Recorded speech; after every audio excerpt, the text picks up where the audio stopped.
ဒီနေ့မမိုးမိတ်ဆက်ပေးချင်တာတော့လေအန်တီဘိုးရဲ့ ready ပစ္စည်းလေးတွေပါရှင်ဒါလေးဆိုရင်ပစွန်ချောင်းငံပြားကြီးကျော်ဒါလေးဆိုငပိထောင်းဒါလေးဆိုပါကြည့်အောင်ရဲ့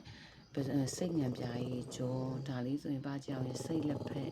ဒါလေးဆိုရင်အန်တီဘိုးရဲ့စိတ်သားငပိချက်ဒါလေးကတော့စိတ်သားစီစိန်ပူချီပူလက်ပေါ့ရှင်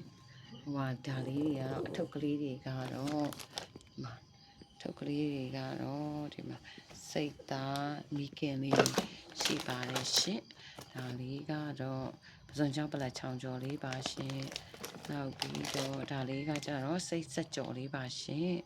နောက်ပြီးတော့အာပြေချောက်ကလေးတွေရှိပါတယ်ရှင်အာပြေချောက်လေးတွေရှိပါတယ်ပြီးတော့စိတ်ပြားကျော်လေးတွေရှိရနော်ဒါဆိုလို့ရှိရင်စိတ်ပြားဆက်ကျော်လေးပါရှင်မမိုးစီမှာလာပြီးအားပေးလို့ရပါတယ်အလုံးမအားတဲ့သူတွေဆိုလို့ရှိရင်ဒီလို ready လေးတွေဝယ်စားတာအရင်အဆင်ပြေတယ်မမိုးလို့ဆိုလို့ရှိရင်လည်းအလုံးမအားတဲ့ချိန်ဆိုရင်ကိုပစ္စည်းလေးနဲ့ကိုစားဖြစ်ပါတယ်ရှင်ဒီနေ့တော့မမိုးတို့ကအလုပ်လေးနည်းနည်းအားတဲ့ဆိုတော့အလုပ်လေးနည်းနည်းလေးအားရဲဆိုတော့ဒီမှာစိတ်ကြက်သားလေးနဲ့ဘူးသီးလေးနဲ့ချက်စားဖြစ်ပါတယ်ဒါလေးဆိုရင်ငါ6ချက်ဒါလေးဆိုရင်ငရုတ်သီးလေးထောင်းပြီးတမယာသီးလေးညှစ်ချက်ဥကျော်လေးနဲ့ကန်ချစ်တငယ်ချင်းတို့လည်းလာစားလို့ရပါတယ်နော်ကျေးဇူးလည်းအများကြီးတင်ပါတယ်လာပြီးတော့လည်းအားပေးလို့ရပါတယ်ရှင်